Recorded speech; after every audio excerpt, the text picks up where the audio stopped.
네, 15강 모세 언약을 이어서 보겠습니다. 15강 제목을 볼까요? 15강 시작. 아브라함 언약의 계승자들. 자, 출애굽기의 제일 1장을 보면 출애굽기 1장의 1절부터 우리가 쭉 보면 제가 읽겠습니다. 야곱과 함께 각각 자기 가족을 데리고 애굽에 이른 이스라엘 아들들의 이름은 이러하니 루벤과 시므온과 레위와 유다와 이사갈과 스불론과 베냐민과 단과 납달리와 갓과 아세리요. 야곱의 허리에서 나온 사람이 모두 70이요. 요셉은 애굽에 있었더라. 이렇게 나오죠. 자, 그래서 이 출애굽기의 히브리어 이름은 이름들이라는 뜻으로 되어 있어요. 그 히브리어 성경은 항상 그 성경의 제일 첫 번째 나오는 단어를 그 책의 제목으로 하는데, 이 히브리어의 어순에 의하면 이름들은 이러하니라 이렇게 시작을 한다는 거예요. 그럼 누구의 이름들이에요? 지금 여기에 야곱의 12자손의 이름이 쭉 나오고 있어요. 그래서 이름들이 나오는 거예요. 자, 그러면 이 출애굽기를 기록한 저자는, 우리가 인간 저자는 누굽니까? 모세죠. 근데 모세의 손을 통해서 출애굽기가 기록이 됐지만 우리는 성령께서 모세를 감동해서 하나님의 뜻을 보여주기 위해서 출애굽기를 기록한 거예요. 그래서 성령께서 이 출애굽기의 원 저자신 거예요. 그러면 이 모세 언약을 공부하기 위해서 이제 우리가 출애굽기 본문으로 들어왔는데, 출애굽기의 본문 전반부의 구조를 보면 어떻게 돼 있냐면 쭉 처음에는 이름들이 쭉 나와요. 이름들이 나오면서 이제 이 출애굽기 전에 우리는 창세기 40장부터 뭐예요? 이 사람들이 애굽에 가서 살 수밖에 없게 된 스토리를 이미 알고 있죠. 이미 알고 있고, 그 다음에 이제 이 이름들이 쭉 나오는 거예요. 그러면서 6절에 보면 뭐예요?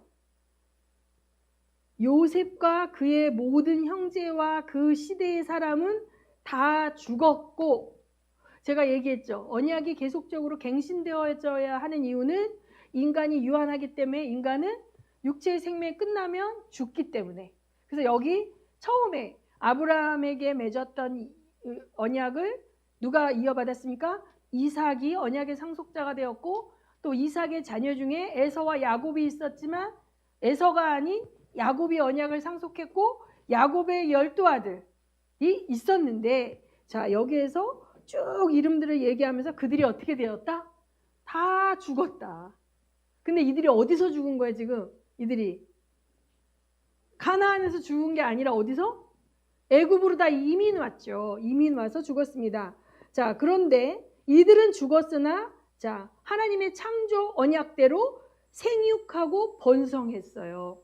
이들이, 이스라엘 자손은 생육하고 불어나 번성하고 매우 강하여 온 땅을 가득하게 되었더라. 자, 창세기에 보면 야곱의 가족이 받은 땅은 고센 땅이라고 나일강 하류 지역의 아주 비옥한 지역을 받았죠. 거기에서 생육하고 번성했어요. 그래서 그 인구의 증가 속도를 보면 이제 어떤 신학자들이 이제 계산해 봤는데, 한 여자가 쌍둥이를 2번 이상 낳아야 될 만큼 그렇게 낳고 했다는 거예요. 다산의 복을 주신 거죠. 그 당시 고대 시대는 유아 사망률이 굉장히 많아요. 우리나라도 옛날에 전염병, 뭐 지금 예방주사 이런 거 없을 때는 어려서 홍역 앓다가 죽고, 뭐 천연두 앓다가 죽고, 열 나오면 뭐 셋은 죽고 7만 키운다든지 뭐 이런 일이 참 많았단 말이죠. 그런데 하나님께서 이들에게 생육하고 번성하는 복을 주셔서 낳는 대로 죽지 않고 잘 살아서 인구가 엄청 불었던 거예요. 근데 8절에 요셉을 알지 못하는 새 왕이 일어나 애굽을 다스리더니 이렇게 되었죠. 성경에 이렇게 표현이 되어 있지만 역사적으로 보면 왕조가 바뀐 거예요. 그러면 왕조가 바뀌면 그 전 왕조, 우리나라 고려시대가 조선시대가 되면 고려시대의 왕족이었던 사람들을 살려둡니까? 살려두지 않죠. 그 다음에 고려시대의 그 왕에게 충성하던 그 충성된 신하들을 어떻게 다 죽이지 않습니까? 그 정몽주가 이방원에 의해서 죽임을 당한 거는 뭐예요? 정몽주는 고려 왕조에게 그 정절을 지키겠다 해서 이 조선 왕조를 이제 왕으로 섬기지 않으니까 죽일 수밖에 없는 것처럼 이제 이 요셉을 알지 못하는 새 왕이 일어났다는 것은 요셉이 총리로서 통치하고 그 요셉의 가족들을 존중하던 왕조가 바뀐 거예요. 바뀌어서 다른 왕조가 일어나게 되었고 그 왕조는 그 전 왕조에게 권력을 누리던 자들 아주 잔인하게 이제 학정을 했죠. 그래서 이스라엘이 민족이 사실은 그냥 이민 간 건데 전쟁 포로로 가거나 뭐 이런 게 아닌데 거의 노예처럼 이제 혹사당하는 이런 상황이 되었죠. 자, 그래서 이들이 엄청 고통 가운데 있었는데 그 다음에 나오는 스토리가 뭐냐면 모세가 태어나는 이야기가 나와요. 그렇죠? 이 출애굽기가 시작되어지면서 모세의 스토리가 나오는데 모세가 왜 등장하냐? 아까도 우리 지난 시간에 얘기했지만 모세는 모세 언약의 파트너가 아니라 모세 언약의 중재자 혹은 중개자, 그러니까 계약을 중간에서 성사시키도록 도와주는 자라는 거예요. 그래서 이 모세가 어떻게 해서 태어나게 되었는지를 이제 이야기하며 모세가 왜 피난 생활을 할 수밖에 없었는지, 아주 짧은 이야기지만 모세가 살인자가 되어져서 이제 도망자의 신세가 돼서 미디안 땅으로 가서 광야에서 살게 되었던 스토리가 짧게 나오는 거예요. 그렇죠? 1, 2장에 나오고 그 다음에 보면 출애굽기 3장 23절을 봅니다. 이 모세는 이제 그 신학자들은 모세를 키웠던 그 바로의 공주를 핫셉수트라고 얘기를 하는데 이 여인이 정치에 대한 욕심이 되게 강했지만 자식이 없었고 그래서 모세를 양자로 삼아서 이제 모세는 바로 공주의 딸로 자랐는데 이제 정적들이 이 아이를 되게 견제하고 그런 상황 가운데에서 살인 사건을 저지른 모세는 자기의 이것이 탄로나게 되면 자기가 정적들에 의해서 제거될 것을 두려워하여 미디안으로 도망을 가게 되었는데 그곳에서 계속 소식을 듣는 가운데 이제 40년의 세월이 흘렀죠. 그러면서 그 모세를 죽이려던 정적들이 다 제거되어지고 다른 이제 왕이 이제 세워졌다라는 이야기를 이제 듣게 된 거예요. 근데 여기서 출애굽기 2장 23절을 우리가 23절, 24절, 25절을 다 같이 읽습니다. 시작. 여러 해 후에 애굽 왕은 죽었고 이스라엘 자손은 고된 노동으로 말미암아 탄식하며 부르짖으니 그 고된 노동으로 말미암아 부르짖는 소리가 하나님께 상달된지라. 하나님이 그들의 고통 소리를 들으시고 하나님이 아브라함과 이삭과 야곱에게 세운 그의 언약을 기억하사 하나님이 이스라엘 자손을 돌보셨고 하나님이 그들을 기억하셨더라. 자, 여기서 제가 아까 전 시간에 그렸던 그 그림이 생각나죠? 아브라함 언약의 그 바운더리 안에 모세 언약이 있는 거죠. 그러니까 이 아브라함 언약이 없었다면 모세 언약이 있을 수가 없는 거죠. 하나님이 아브라함과의 언약을 기억하셨기 때문에 출애굽의 스토리가 시작이 되는 겁니다. 이해되세요? 자, 그래서 여기서 이제 이 40년의 세월이 흘려서 모세가 살인을 했고 모세가 그 애굽인도 죽였다. 애굽인을 이제 때려 죽였다라는 그걸 알고 있었던 그 왕이 죽었다는 것입니다. 그런데 그 세월이 흘러가는 동안 히브리 사람들에 대한 압정, 그것은 더 심해지는 거예요. 그것은 왜 심해질 수밖에 없었어요? 히브리인의 인구가 너무 많이 늘어나서 이 통치자와 애굽의 그 주류 민족보다 히브리 민족이 훨씬 숫자가 늘어나니까 이들 가운데 어떤 두려움이 생겨나요? 저들이 만약에 반란을 일으키면 이 나라를 통째로 집어삼킬 수 있겠다라고 해서 남자아이들을 다 죽이는 사건, 그 과정 가운데 모세가 피난 이제 피함을 입고 살아난 거죠. 그리고 이제 이들을 계속 남자들의 노동력을 착취하며 이제 고통 가운데 이들이 이제 부르짖는 소리가 이제 나오게 된 것이죠. 근데 하나님이 그들의 고통 소리를 들으시면서 무엇을 기억하셨냐면 아브라함과 세운 언약을 기억하셨대요. 그런데 여기서 아브라함만이 아니라 그 언약의 상속자들을 이야기하고 있죠. 아브라함의 언약이 이삭에게 상속되었고 이삭의 언약이 야곱에게 상속되었는데 이제는 그 언약이 이스라엘 민족에게 상속이 되는 거예요. 그래서 하나님이 그들을 기억하셨더라. 그래서 이걸 통해서 우리는 아브라함 언약 때문에 하나님은 출애굽의 스토리를 이제 이끌어 가시는 거죠. 그러면 이제 제가 세 번째 주제가 뭐예요? 여호와는 누구신가? 자, 그래서 이제 사람들이 430년의 세월이 흐르는 동안 하나님을 잊어버렸어요. 그리고 하나님 아브라함의 우리 조상 아브라함이 여호와라는 하나님과 언약을 맺었다. 그거는 기억하고 있어요. 우리가 임진왜란 때 이순신 장군이 12채 기록의 배로 외적을 물리쳤다 이거 기억하고 있는 것처럼 그들도 그렇게 기억하고 있는 건데 그 하나님이 누구야? 아브라함 우리 조상 아브라함이 여호와라는 하나님과 언약을 맺었대. 그걸 기억하고 있는데 그 여호와라는 신이 누군지 모르는 거예요. 여호와 하나님이 어떤 신인지 이들은 전혀 모르고 있어요. 이들이 보는 신은 어떤 신이냐면 애굽에 있는 모든 우상들이에요. 나일강의 여신을 보고 있어요. 태양신을 보고 있어요. 또 뭐 모든 신을 이제 만들어 놓은 우상을 섬기는 애굽의 문화 가운데서 태어나고 자라고 이렇게 400년이 흐르는 가운데 여호와 하나님이 어떤 하나님인지 전혀 이들은 기억하지 못하고 알지도 못하고 경험하지도 못하고 있었어요. 그래서 여호와라는 이름을 들었을 때 여호와가 누구냐? 이렇게 말할 정도가 된 거예요. 그렇게 되었어요. 그런데 자, 제일 먼저 하나님은 내가 누군지 보여줄게.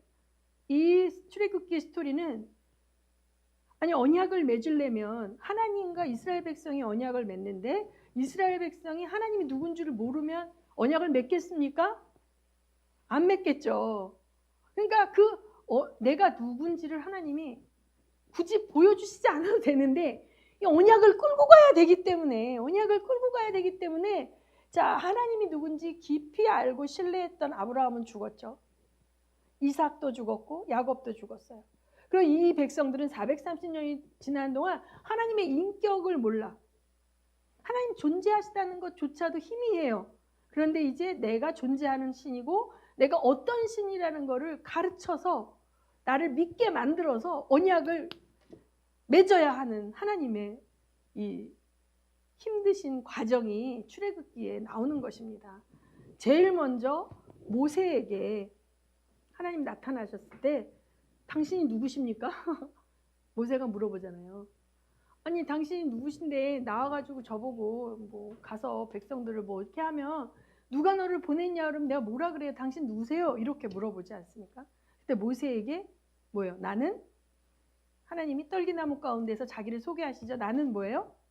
나는 한국말로는 뭐 나는 스스로 있는 자다 뭐 이렇게 번역이 되고 나는 나다 이렇게 번역이 되는데 영어로는 자 이게 I am who I am 이렇게 이제 뭐 번역을 했죠. 근데 이제 히브리어는 여러분이 어려우니까 여기 am 1인칭의 I am, you are, he is. 야 이거 이제 비동사죠. 비동사는 I am a boy. 자, 이렇게 할 때는 나는 소년이다 라고 얘기하잖아요. 나란 어떤 존재의 아이덴티티를 표현해 줄 때 쓸 수 있어요. 그런데 I'm here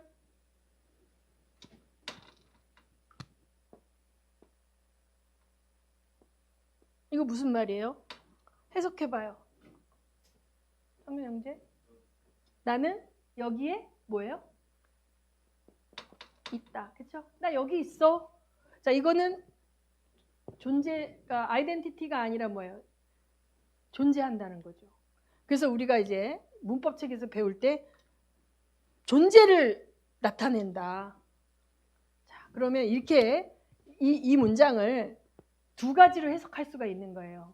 I am who I am. 그러면 나는 스스로 존재하는 이건 관계대명사겠죠. 이 who는 관계대명사예요. 그러면 나는 스스로 있는 자다. 이렇게 해석한 거예요. 존재로 해석한 거죠. 나는 스스로 있는 자. I am 나는 스스로 존재한다. 그러한 사람이다. 이렇게 해석한 건데 이거를 그냥 아이덴티티로 해석한다면 I am who I am 하면 나는 나야. 나는 나야. 그러니까 나라는 존재는 그냥 뭐로도 설명할 수 없고 그냥 나는 그냥 있는 존재예요. 그리고 이 히브리어 동사는 시제가 영원한 거예요. 과거, 현재, 미래. 아까 우리 쉬는 시간에 잠깐 재민 형제가 얘기했지만 시간 밖에 계신 분이에요. 그러니까 하나님이라는 존재, 하나님께서 자기를 설명할 때 나는 그냥 나는 원래부터 있었고 앞으로도 계속 있을 거고 그냥 나는 나야.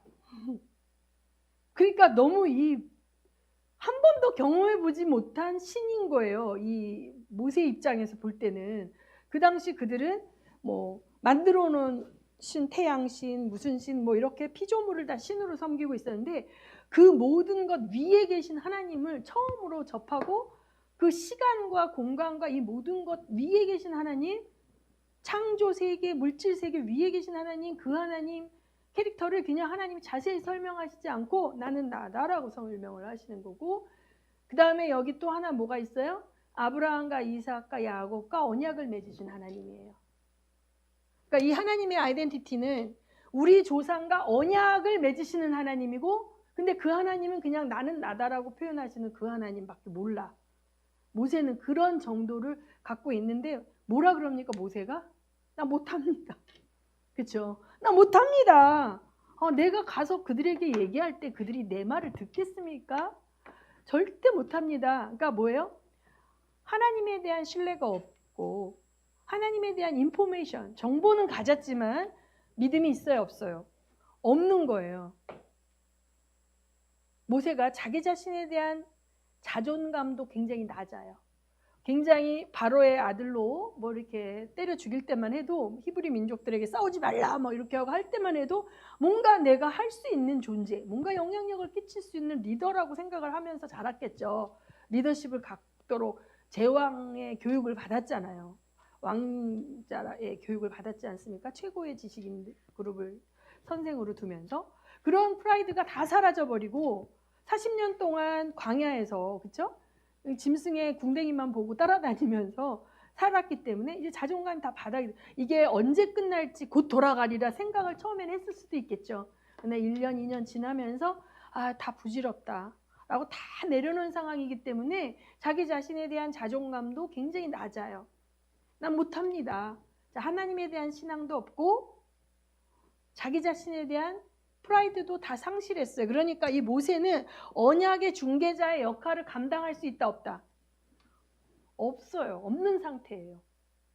아니 우리가 물건을 팔더라도 이 물건이 얼마나 좋은지 아십니까? 막 이렇게 해야 영업을 할 거 아니에요. 하나님에 대해서 언약을 맺기 위해서 데리고 오라는데 그 하나님에 대한 신뢰와 믿음이 없는데 어떻게 사람들을 데리고 와요? 하나님에 대해서 소개할 아무것도 없어요. 그러니까 하나님이 그때부터 뭐예요? 내가 누군지 보여줄게 시작하시는 거예요. 자기의 그 전지전능함을 보여주시기 시작하는 거예요. 모세를 설득하기 위해서. 굳이 하나님은 안 그러셔도 되는데 사실은. 그런데 아브라함과의 언약을 지키시기 위해서, 그 가나안 땅을 이들에게 주기 위해서, 그 사실조차 다 잊어버린 430년 뒤에 태어난 이들과 함께 아브라함과의 언약을 이어가시기 위해서 내가 누군지 이제 보여줄 테니까 잘 봐 이러시는 거예요. 자, 네 손을 집어넣었다 꺼내봐. 문둥병이 생겼죠? 다시 집어넣었다 꺼내봐. 멀쩡해졌네. 지팡이를 던져봐. 뱀이 됐어요. 근데 다시 집으니까 지팡이가 됐어요. 자, 난 이런 것도 할 수 있다. 이렇게 하면서 하나님이 계속 모세를 설득하고 계신 거죠.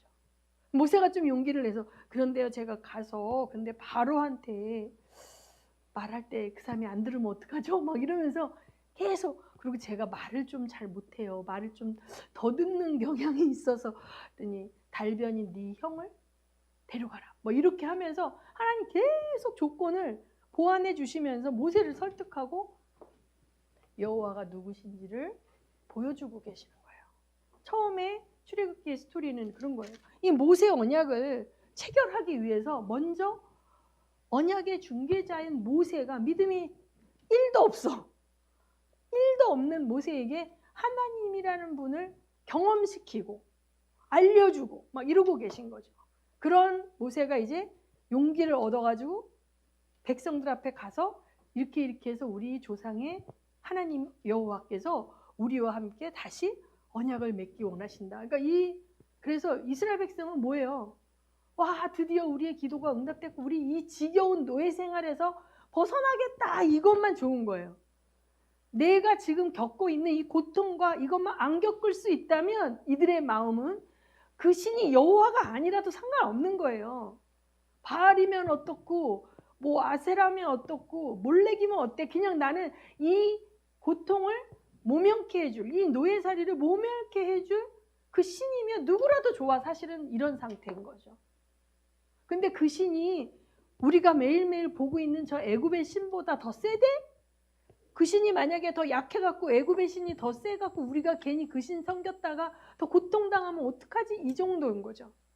그런 이스라엘 백성들과 이제 바로 앞에 갔을 때 모세가 바로에게 가서 내 백성을 이제 가서 광야에 가서 여호와에게 예배하고, 우리 조상들이 믿던 신입니다. 그 신에게 예배하러 이제 광야에 나가겠습니다. 그랬더니 바로가 뭐라 그래요? 여호와가 누구간데?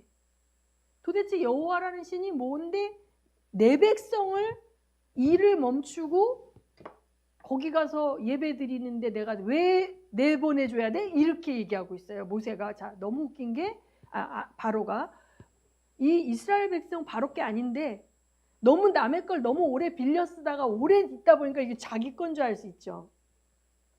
그래서 자, 내 백성을 왜 내가 일을 멈추게 하고, 그 경제 소득이 손실이 많단 말이죠. 며칠 동안 일을 못하면 그 손실을 내가 왜 감당해야 되는데, 난 전혀 그럴 이유가 없다고 보는데, 이렇게 모세는 바로는 얘기하는 거예요. 자, 5장 2절을 보면 5장 1절 2절을 볼까요? 출애굽기 5장 1절 2절을 보면 그 후에 모세와 아론이 바로에게 가서 이르되 이스라엘의 하나님 여호와께서 이렇게 말씀하시기를 내 백성을 보내라. 그러면 그들이 광야에서 내 앞에 절기를 지킬 것이니라 하셨나이다. 자, 바로가 이르되 여호와가 누구이기에 내가 그의 목소리를 듣고 이스라엘을 보내겠느냐? 나는 여호와를 알지 못하니 이스라엘을 보내지 아니하리라. 그들이 이르되 히브리인의 하나님이 우리에게 나타나셨은즉 우리가 광야로 사흘길쯤 가서 우리 하나님 여호와께 제사를 드리려 하오니 가도록 허락하소서. 여호와께서 전염병이나 칼로 우리를 치실까 두려워하나이다. 애굽 왕이 그들에게 이르되 모세와 아론아, 너희가 어찌하여 백성의 노역을 쉬게 하려느냐? 가서 너희의 노역이나 하라.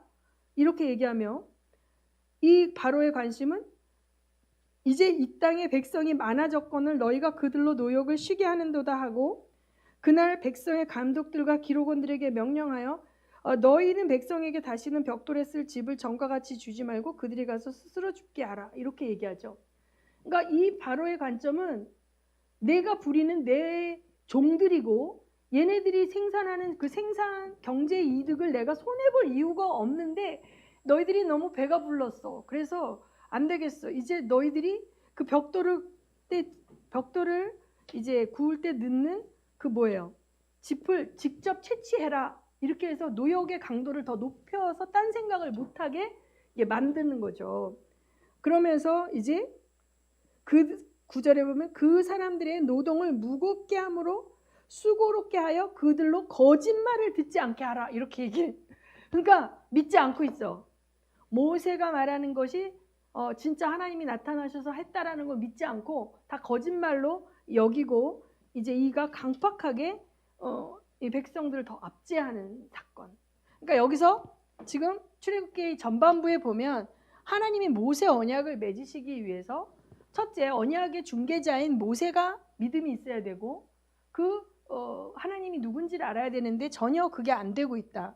그 다음에 이 언약 백성들을 이제 틀켜쥐고 있는 바로가 이 언약 백성들이 나가서 하나님과 언약식을 할 수 있도록 풀어줘야 되는데 이 바로조차 뭐예요? 바로는 절대 놔줄 마음이 없죠.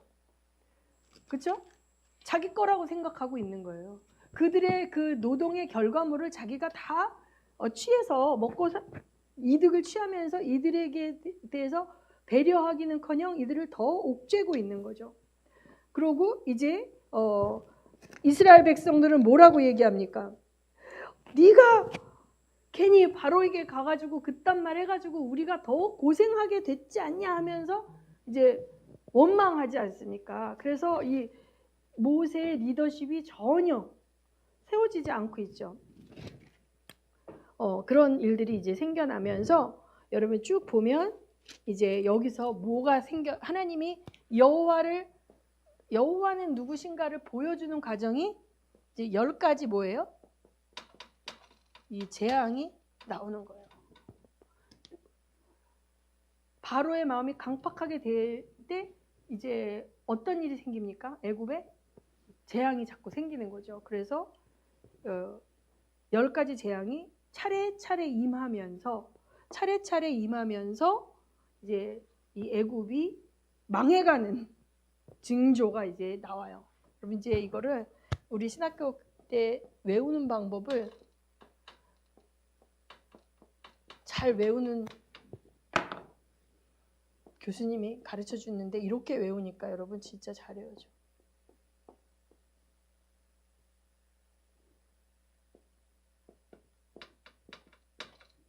이렇게 외웠어. 자, 밑에 읽어보세요. 피, 개, 이파, 악독, 우매, 흑장미 이렇게 얘기해갖고 약간 무슨 피게이파는 무슨 저기 조폭 이름 같고 피게이파가 아주 악독하고 우매한데 흑장미파하고 뭐 어쩌저쩌 이런 스토리를 만들어서 우리한테 이게 외우게 했는데 흑장미 미는 아니고 여기까지가 이제 10개거든요. 그러면 자 피재앙은 뭐예요? 날강이 피로 변하는 거. 개구리, 파리, 그다음에 악질, 뭐 독종, 우박, 메뚜기, 흑암, 장자 사망. 이 10가지 재앙이 나타나면서 자 자꾸 바로가 왔다 갔다 하죠. 나가라 그랬다가 안 된다 그랬다가 이 왔다 갔다 하는 과정 속에서 이 10가지 재앙을 누가 경험합니까? 이스라엘과 애굽과 열방이 다 이걸 보고 있어요. 그렇죠? 근데 어느 재앙부터 이스라엘에게는 임하지 않고 이스라엘은 보호를 받죠.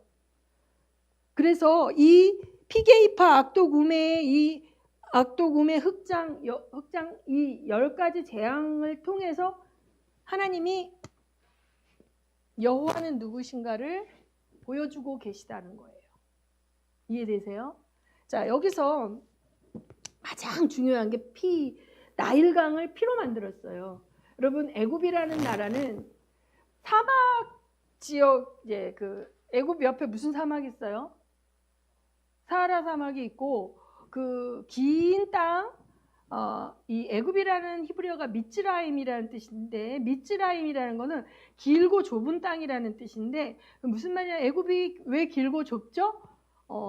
쓸 수 있는 땅, 생명이 있는 땅은 나일강을 따라 있는 연안 그 길고 좁은 그 지역만 생명이 있는 땅이에요. 사하라 사막 한가운데서 풀 한 폭이 나지 않고 거기 들어가면 죽어요. 그렇기 때문에 이 나일이 흐르는 곳에만 살 수가 있어요.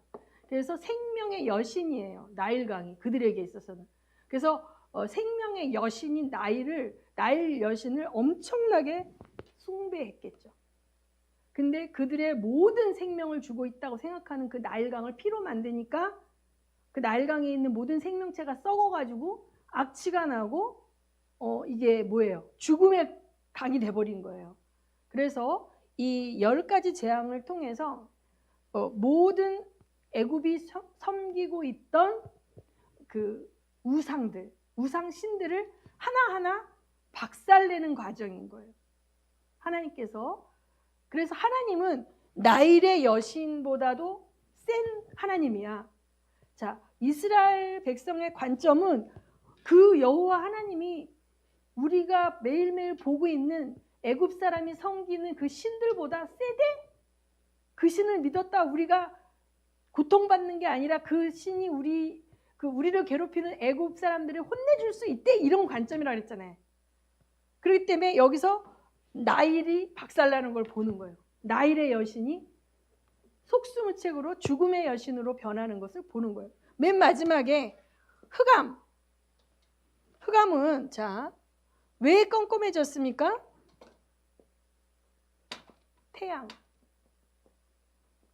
태양이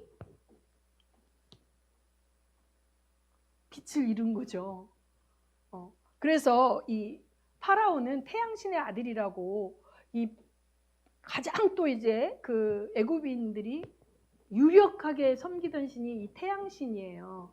이 태양신. 그래서 이 태양신의 아들 파라오인데 이 태양신이 직접적으로 이렇게 돕고 있는 그 사람이 이 애굽 왕 바로라고 이들은 믿고 있단 말이에요. 그런데 깜깜해진 거예요. 태양의 빛을 잃은 거예요. 그러니까 여호와라는 신이 태양신보다 훨씬 센가 봐. 이렇게 되는 거죠. 그들의 세계관 관점 속에서. 이해가 되십니까? 예. 그 다음에 이 고대인들에게 있어서 장자. 자, 그들도 죽음을 알죠. 내가 죽는다는 걸 알아요. 그렇기 때문에 그 나의 생명의 모든 것을 장자에게 상속을 하는 건데 나의 미래인 거예요. 그런데 이 장자를 죽여버리지 않습니까? 이 장자 사망을 통해서 어떤 이 만들어진 우상이 아니라 내가 직접 만지고 나의 모든 걸 걸고 있는 실제적인 우상인 나의 장자가 죽는 사건을 통해서 인간이 섬기고 있는 세계관 속에 있는 모든 우상을 다 쳐부수시는 하나님의 사건으로 여러분이 이해하셔야 돼요. 신학적으로. 이해되세요? 그래서 모든 세계관, 하나님이 없이 형성된 모든 우상들을 다 허무시는 하나님, 그 모든 걸 허물어뜨리심을 통해서 여호와가 누구신가를 보여주시는 하나님이 출애굽기 전반부에 나타나고 있어요. 이 하나님을 경험한 자들이 이제 언약을 맺으러 나오라는 그 말씀에 어떻게 해요? 순종할 준비가 되어진 거죠. 반강제적으로. 하나님께서 자기를 보여주심으로 말미암아 하나님이 누군지도 모르고 아브라함이 가졌던 모든 신뢰와 믿음을 다 상실한 언약 백성의 후손들에게 스스로 나타나셔서 새로운 언약 갱신을 하기 위해서 자기 자신을 보여주시는 스토리가 출애굽기 전반부에 나오는 이야기다. 이해되십니까? 네, 오늘은 여기까지 하겠습니다. 네, 제가 기도하고 마무리할게요. 하나님 아버지, 모세 언약으로 들어왔습니다. 하나님께서 굳이 참으로 아브라함과의 약속을 지키시기 위하여 하나님을 잃어버린 인류 가운데 이스라엘을 선택하신 하나님께서 나타나셔서 열방 앞에서 하나님이 누구신지를 보여주시는 장면들을 저희들이 보았습니다. 이제 저희들이 눈앞에 펼쳐지는 모든 것들을 통해 하나님을 볼 수 있는 영적인 시각을 가질 수 있도록 도와주시옵소서. 다음 시간까지 또 저희들이 하나님의 말씀을 사모하며 갈망할 수 있는 믿음도 부어주시옵소서. 예수님 이름으로 기도합니다. 아멘.